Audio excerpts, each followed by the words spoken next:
Hello, everyone. Yeah, as Kitty said, I am Helen. There's my social media handles. I do a lot of stuff on Twitter. I post loads of my makes. My Insta kind of sucks, but you know, I'm working on it. All right, so let me tell you a little bit about me. Actually, before we start that, I'm going to tell you what I'm going to talk to you about. So I'm a music technologist, largely. I'll explain a little bit more about what I do after that. But I thought it would be really cool to talk to you about how all music is hacked and all instruments are made up.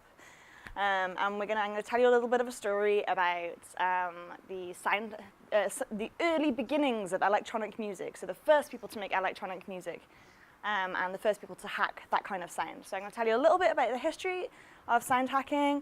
I'm going to talk to you a little bit about my work. I'm also going to talk to you about some cool technologies that you can try, some really nice, easy access technologies if you want to have a go at sound hacking.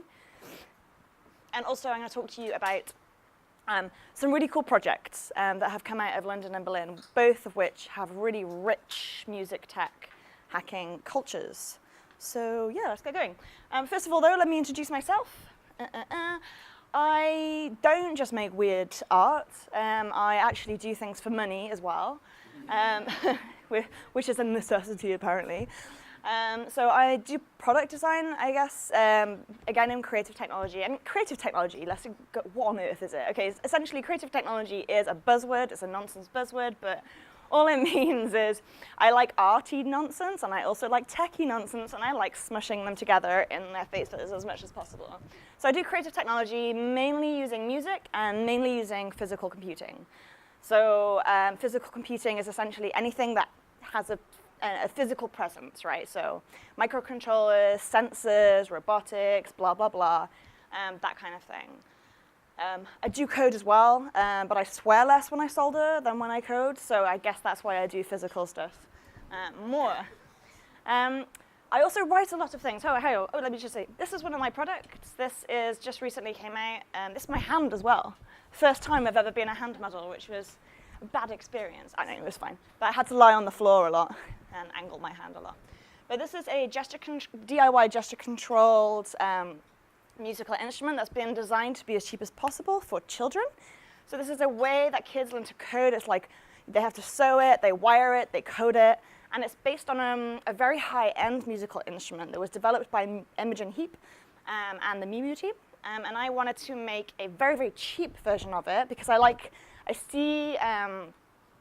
I've worked in education technology over a long time, and I see that projects that are based on real-world technology really works for engaging children. So if you have a lesson open, you're like, hey, look, this is Ariana Grande on tour, making music with a gesture sensing glove. They're like, cool, and you're like, now we're going to make one. You just see everybody's brains explode, and you know, like that meme with the stars.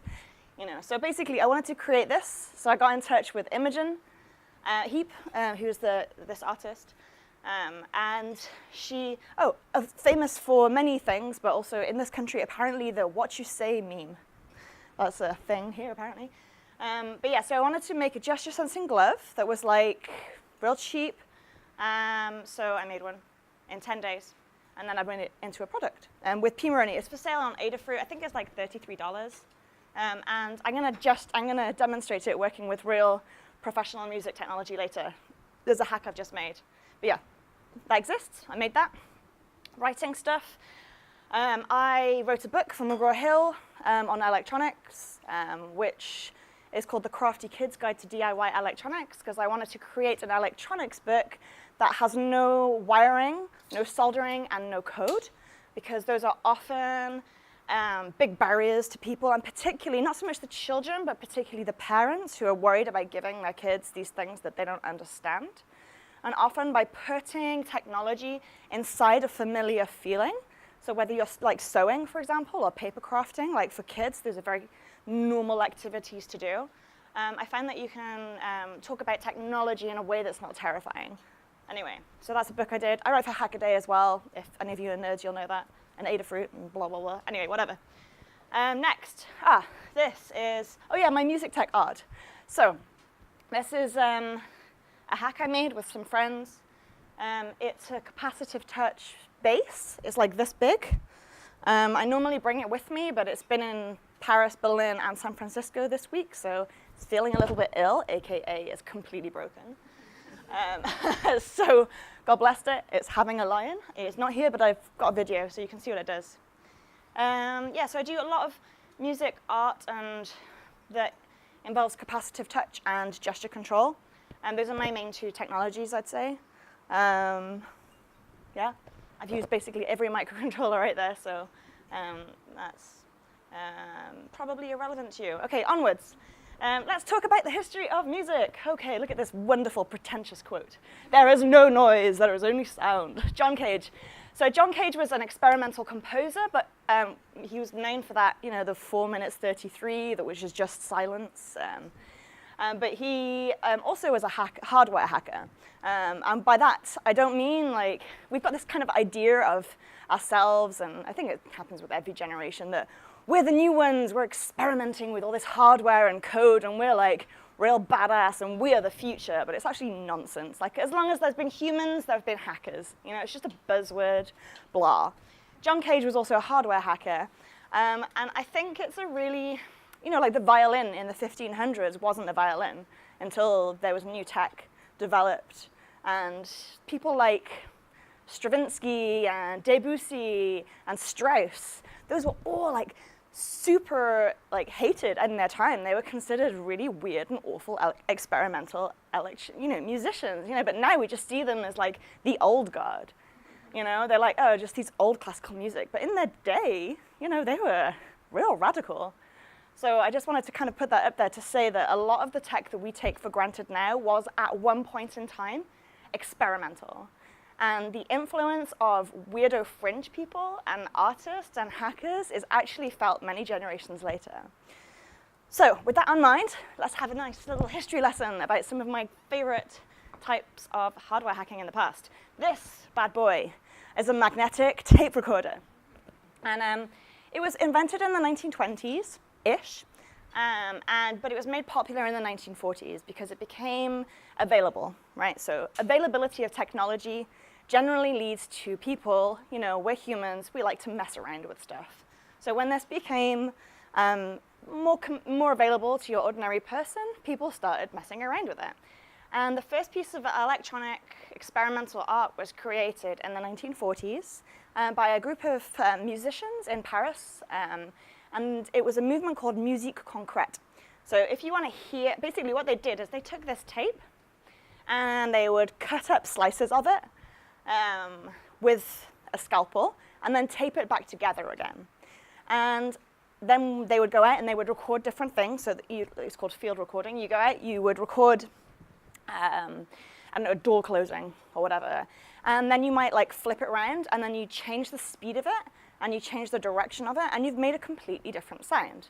So for example, the plucking of a violin string, right? You've got what in music you call a sharp attack and a long delay, which means it starts really quickly and it takes a long time to fade off. So boom, like that. So it starts real quick, fades off. But if you flip that around, you get a long whoop. So you get a long attack and a short delay. Now this is super interesting because that does not happen in nature. So you've suddenly created a sound that doesn't exist anywhere else. How cool is that?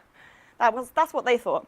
Now if you go on YouTube, you can listen to a whole bunch of musique concrète music. And I'm going to tell you, it sounds terrible, right? It's basically weird noises. It's awful. But then you go 10 years down the line, 20 years down the line, and it's being used in mainstream music. So you listen to the Beatles. They use this technique. And in fact, some of the artists behind musique concrète worked with the Beatles. They work with Pink Floyd. So 20 years down the line, this technique, even though the music initially created with this technique sounded awful, well, subjective, obviously. I'm kind of a fan of terrible music, but objectively. But yeah, this kind of technique was hugely influential in mainstream music, not that long later. So, musique concrète, kind of weird, kind of cool. Let's move on a little bit to this lady. This is Daphne Oram.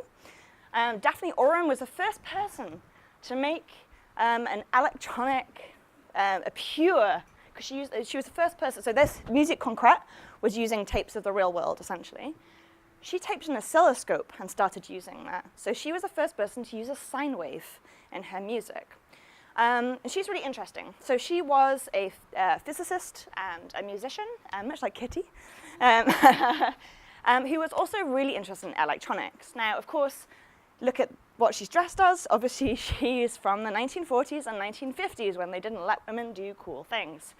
So she had a job at the BBC where she would cue tapes of classical music composed, basically press play, so like sound management. And she went on a like a training day to a Parisian audio studio thing, and she met someone from Musique Concrète, and they blew her mind. She was like, "Oh my God, this is amazing! I really want to be able to do this." So she took the idea back to the BBC, and she's like, "Look at this! This is amazing! Think about all the cool sounds that we can create. We don't have to record instruments. You know, we don't have to have just an orchestra. We can create our own electronic sounds." And they were like, "Lol, no," obviously. So she'd go to work all day, every day, after 5 o'clock, because, you know, we finished at reasonable hours back in that day. After 5 o'clock, she'd run off with her project manager keys. She would go and steal people's equipment, bring it back to a lab, and spend her whole evening creating these strange sounds. 7 years later, she finally gets some obscure science fiction show to commission her to do some incidental music. 7 years, and she did it. It was really exciting. Everybody went wild for this stuff, okay? So it became something that was a thing, and she was given her own studio. This studio is called the BBC Radiophonic Workshop. And if this kind of thing interests you, there's loads of interesting documentaries about this on YouTube. So she was given her own studio, which was a huge deal, you know, for someone of her era to be given a studio. Now, this is where the story gets a bit sad. She leaves a year later, and she said that they were categorically pushing her out of everything. They brought her in essentially to train the men. She said, "They wanted my ideas, they wanted my work, but they sure as hell didn't want me." So she left to go and be an artist for the rest of her life and made the weirdest synthesizer you've ever seen. It's called the Oramix machine. It's basically you paint using watercolor. It scans the painting and creates sound. It's bonkers. It's amazing. Look it up. Anyway, so we're not going to go with her, though. We're going to stay on this track at the BBC Radiophonics Workshop and talk a little bit about this lass. This is Delia Derbyshire. Now, nobody's heard of Daphne Oram, but quite a few people have heard of Delia Derbyshire. And that's because she did the Doctor Who theme tune. Okay, and think about back then, we think that the wibbles and the woos, the woo-woo, she had to make those by hand, by recording things, stretching them to the right tone, speeding them up, closing them down, taping it all up, like literally taping it all up, you know? So it's a lot of work back then. Anyway, she's rad. Google some of her work, real strange. So yeah, Delia Derbyshire, Daphne Oram, both music type pioneers, and that brings me to this lovely quote. And I think this kind of sums up hacking and making to me. Because we weren't experts, we didn't know what we shouldn't be capable of doing.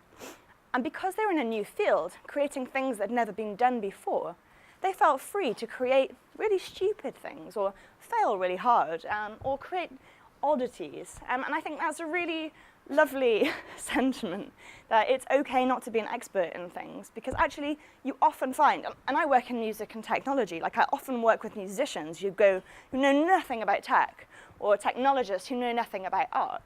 You know, so I see, like, by crossing the streams, you know, ignore what the Ghostbusters told you, you should cross the streams, because you get this beautiful, diverse group of interests and humans, and also ideas. So yeah, that's just a nice thing. All right, moving forward to the present day. So modern music technology, to me, is super exciting. So just like the audio recorder back in the day, we're always inspired by new accessible technologies, by hacking these things, right? So one of the cool things about now is that music, not only have we got huge amounts of exciting new accessible technologies, particularly in physical computing, we also have a huge new access to communities. So back, you know, in the 70s, if you were some weird dude who liked to play coat hangers, you know, you're probably not going to find your BFF down the pub.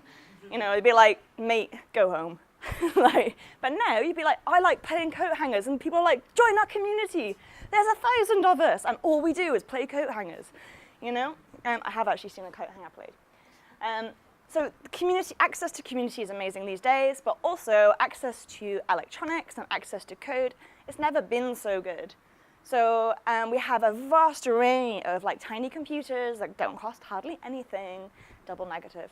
And also a whole bunch of sensors and outputs and inputs. So we're in a real rich time for making weird things. If you kind of want to do this stuff, when I'm talking about community, and you think about online, but there are also lots of other places you can find this as well. So just wanted to, who's been to a makerspace before? Everybody, because this is a makerspace. So makerspace or a hackerspace, they're essentially areas, like physical locations where you come together to make stuff, and they often have music technology events. In fact, I'm going to, in San Francisco, there's an amazing, real old makerspace called Noisebridge, which, along with NYC Resistor, was the first makerspace in the in the USA, based on Seabase in Berlin, which I'm a member of. Whoop. This is one in London called Machines Room.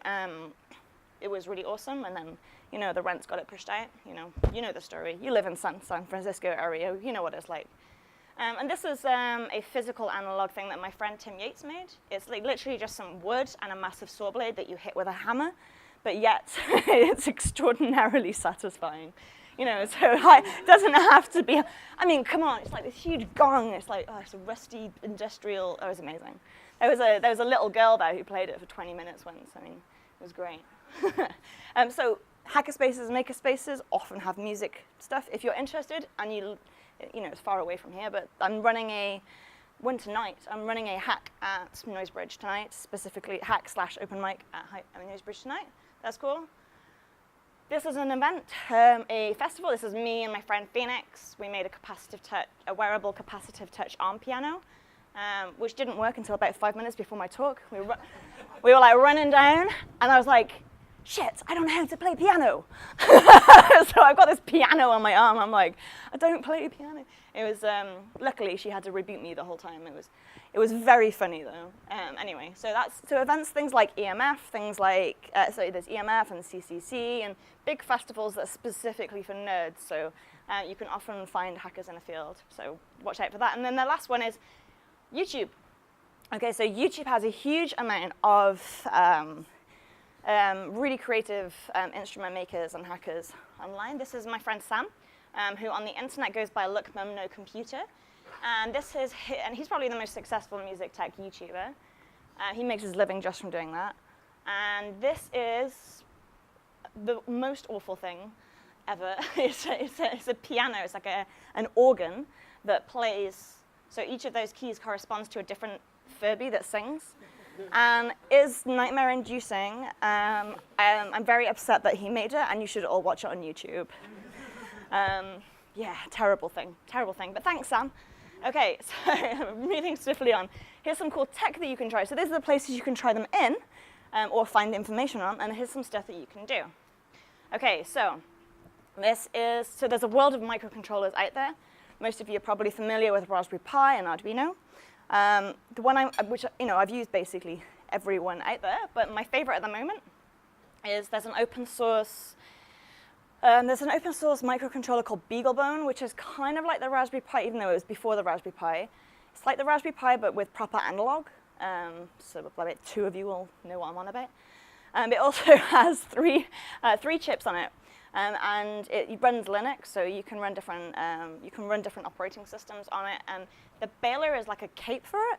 So on Arduino's it's shields, that's the add-ons essentially. And Raspberry Pi is hats, and then for BeagleBone it's capes, which I think is real cute. But this is a Baylor cape, so underneath that is a BeagleBone.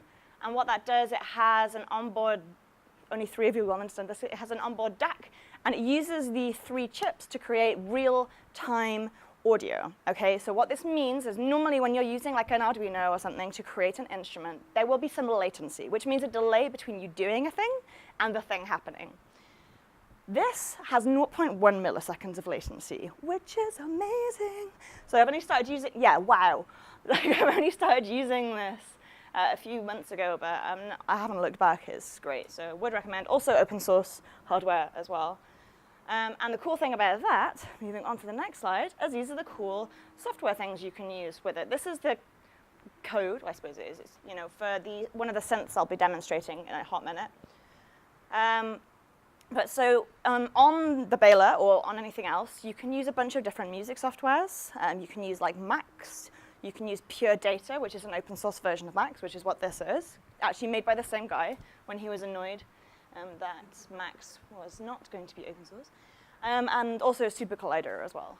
Those are the cool softwares you can use. And I also wanted to include, it's not just hardware. You can experiment with music tech in not hardware too. This is just pure code, which is why I don't do it, but I thought you might like it. I do this, actually. So there's something called AlgoRave, like algorithm and rave.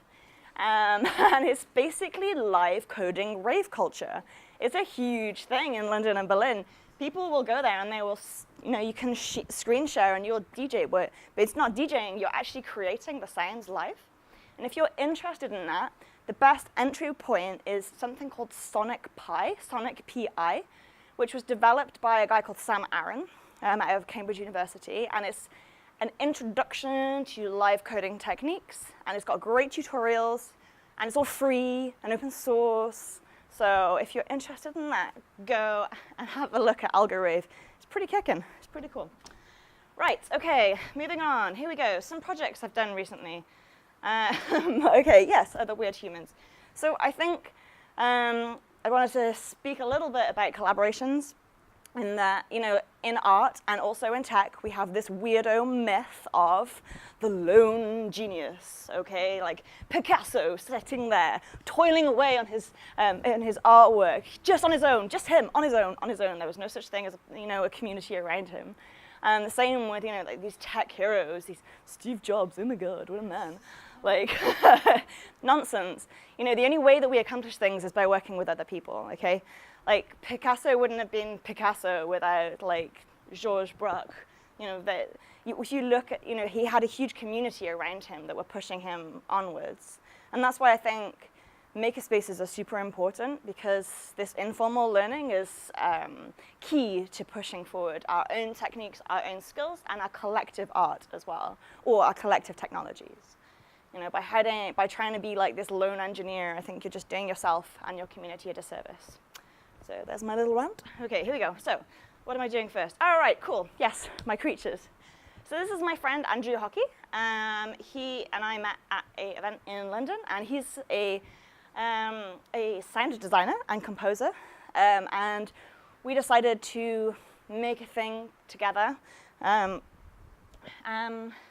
Because I do like electronics pretty much, and he does composing pretty much. But here's a couple of things we made. So I was already inspired by somebody else's circuit sculptures. Now, a circuit sculpture is like a normal sculpture. So normally when you look at electronics, they're hidden away, like the wires are encased in something, they're all in a box, blah, blah, blah. But the idea of circuit sculpture is that all of your circuitry is on display, OK? So that the functionality is kind of really part of the whole thing. So I wanted to make a sonic circuit sculpture using capacitive touch. So everything you see here is functional. So let's hear it. So this is the latest version. OK, there's two modulations. That's delay. So you hear that's longer. And then we've got a wobbly tremolo. Wob, wob, wob, wob. Yeah.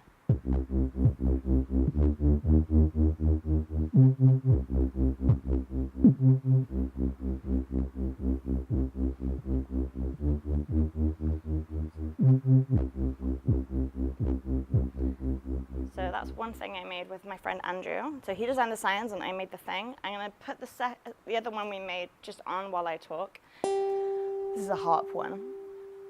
So yeah, all of the parts exposed are functional. We're using capacitive touch here, which is essentially like the technology that you use on their screen. So yeah, and we're using the Baylor again with that mega low latency.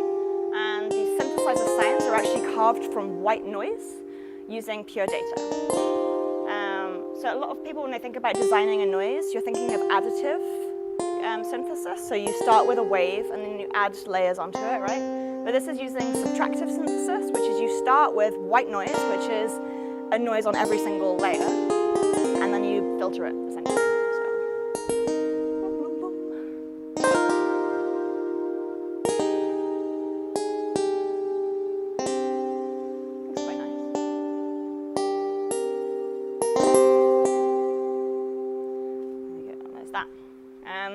So that's a series of circuit sculptures that I've been doing for no money, just for fun. Although I'm going to be doing a residency in Denmark in August or September to make them into a real thing, not just something that's in a cardboard box. So that's a thing. Next thing I want to show you briefly is, this is my robot unicorn. I made these because I did a big, long project on line-following robots. I design curriculum. That's one of my ways I actually get paid, is I design like quite high-level curriculum, sometimes for countries, sometimes for companies. And I was like, after this long project, I was like, if I have to see another line-following robot again, I'm going to kill myself. It's so boring, so predictable. They do what they want. You know, they do what you tell them to all the time. Ugh, none of that. So I decided to make a real shitty unicorn. This doesn't do what you tell it to. It's made of cardboard, and it's real cute. So I made a herd of them and raced them at different events. They were popular inexplicably.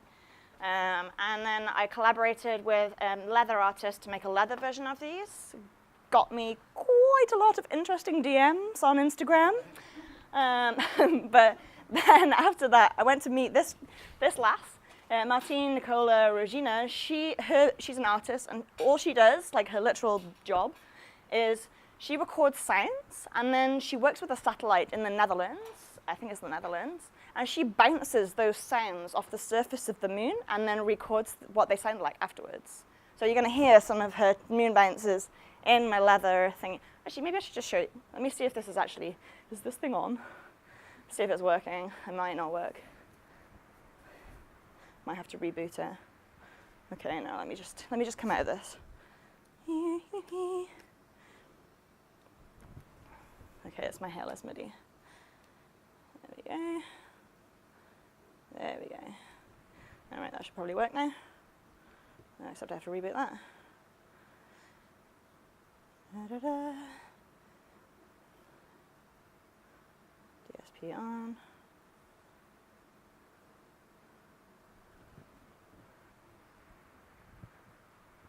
Is the sound not on for this? Is the sound on for this one? Because that should be working. Well, anyway, it sounds cool, whatever. Here we are, that's why.